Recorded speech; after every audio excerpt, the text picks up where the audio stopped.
Hello everyone, welcome to Pragya empower studies. हमारा topic चल रहा है क्षेत्रफल, एरिया, क्वांटिटेटिव एप्टीट्यूड का। तो स्टार्ट करते हैं। क्वेश्चन है, एक आयताकार भूखंड की लंबाई तथा चौड़ाई क्रमशः 15 मीटर तथा 8 मीटर है।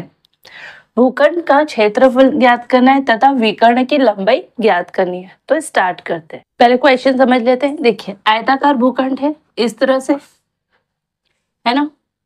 इसकी लंबाई कितनी है? 15 मीटर।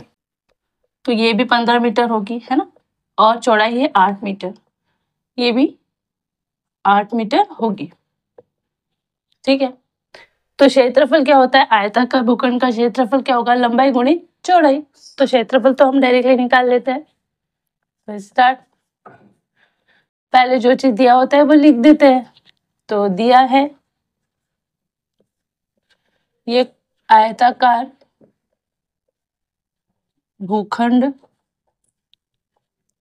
की लंबाई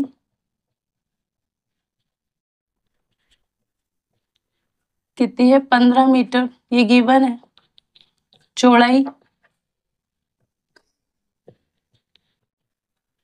8 मीटर। ठीक है। निकालना क्या है? क्षेत्रफल। तो ऐसे फाइंड आउट करना है। और निकालना क्या है? विकर्ण की लंबाई।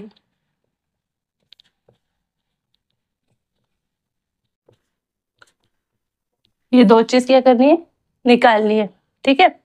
जब आपको किसी एग्जाम में पूरा लिखना है तो आप इस तरह से बनाकर लिखेंगे तो आपको अच्छे मार्क्स आएंगे। अदरवाइज अगर आपको सिर्फ ऑब्जेक्टिव सॉल्व करनी है तो क्षेत्रफल का फॉर्मूला लगाइए और निकाल लीजिए ना, तब इतना कुछ करने की नीड नहीं है। तो यहाँ लिखें आयताकार या भूखंड का क्षेत्रफल, है ना। जो आयत का क्षेत्रफल होता है वही आयताकार भूखंड का क्षेत्रफल होगा। क्या होता है? लंबाई गुणित चौड़ाई, है ना। तो लंबाई दी है 15, चौड़ाई दी है 8। तो आंसर क्या होगा? 15 8 120। क्योंकि ये मीटर में है, सारी चीजें मीटर में यूनिट। तो क्षेत्रफल क्या होगा? वर्ग मीटर में। तो मीटर स्क्वायर कर दो या लिख दो वर्ग मीटर। ठीक है। तो ये हमारा एक आंसर हो गया। ठीक है। अब हमको क्या निकालना है? विकर्ण की लंबाई। विकर्ण की लंबाई यानी क्या होता है? ये होते हैं विकर्ण और एक विकर्ण ये। तो हमको तो ये आयताकार भूखंड है इसलिए इसके दोनों विकर्णों की लंबाई बराबर होगी, है ना। तो किसी एक को निकाल लेते हैं। तो हम इसकी निकाल लेते हैं। तो देखिए, ये चौड़ाई है और ये लंबाई है।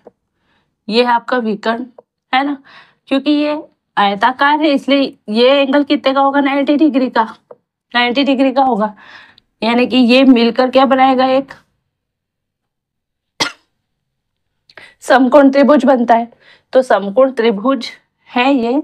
तो बचपन से ही हमने सीखा है कि समकोण त्रिभुज पे कौन सा प्रमेय लगता है? पाइथागोरस प्रमेय।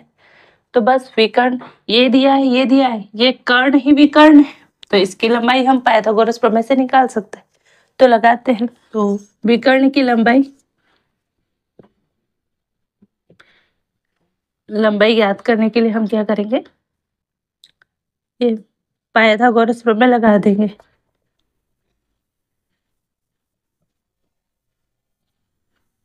प्रमेय से क्या होगा? ये पाइथागोरस जो प्रमेय है वो क्या होता है? कर्ण का स्क्वायर बराबर होता है लंब का स्क्वायर प्लस आधार का स्क्वायर। ये पाइथागोरस प्रमेय हम लगा देते हैं इस प्रमेय से। तो कर्ण क्या है? विकर्ण ही कर्ण है। तो विकर्ण बराबर क्या होगा?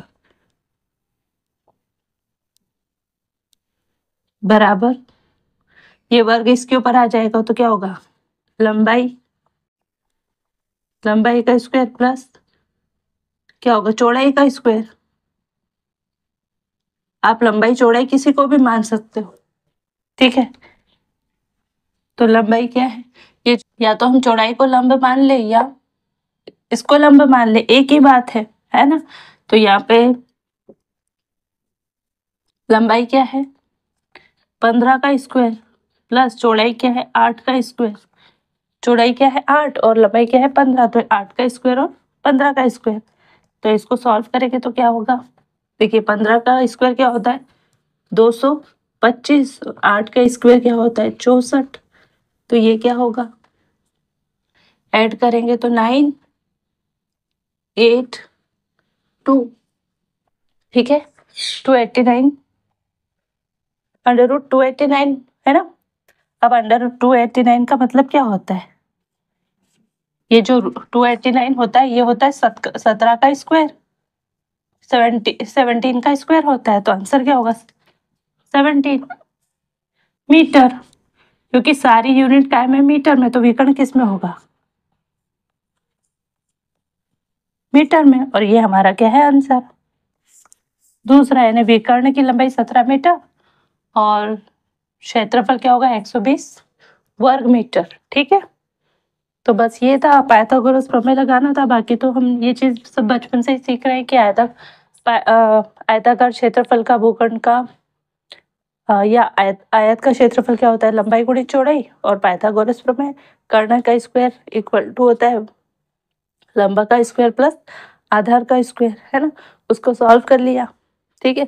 और अगर आपको ट्रिक चाहिए, इसमें ट्रिक तो कुछ है ही नहीं, बस ये कि जल्दी हम सॉल्व कर सके ऑब्जेक्टिव टाइम पर भी। तो ये हमको पता होना चाहिए कि 15 का स्क्वायर क्या होता है, 8 का स्क्वायर क्या होता है और 17 का स्क्वायर क्या होता है। बस इतना ही है। तो आई होप कि क्वेश्चन आपको अच्छा लगा होगा और अच्छे से समझ में आया होगा। वीडियो अच्छा लगे तो प्लीज़ वीडियो को लाइक कीजिएगा, चैनल पर नए हो तो चैनल को सब्सक्राइब कीजिएगा एंड अपने फ्रेंड सर्कल में शेयर कीजिएगा। मिलते हैं नेक्स्ट वीडियो में, तब तक के लिए जय हिंद जय भारत, थैंक यू।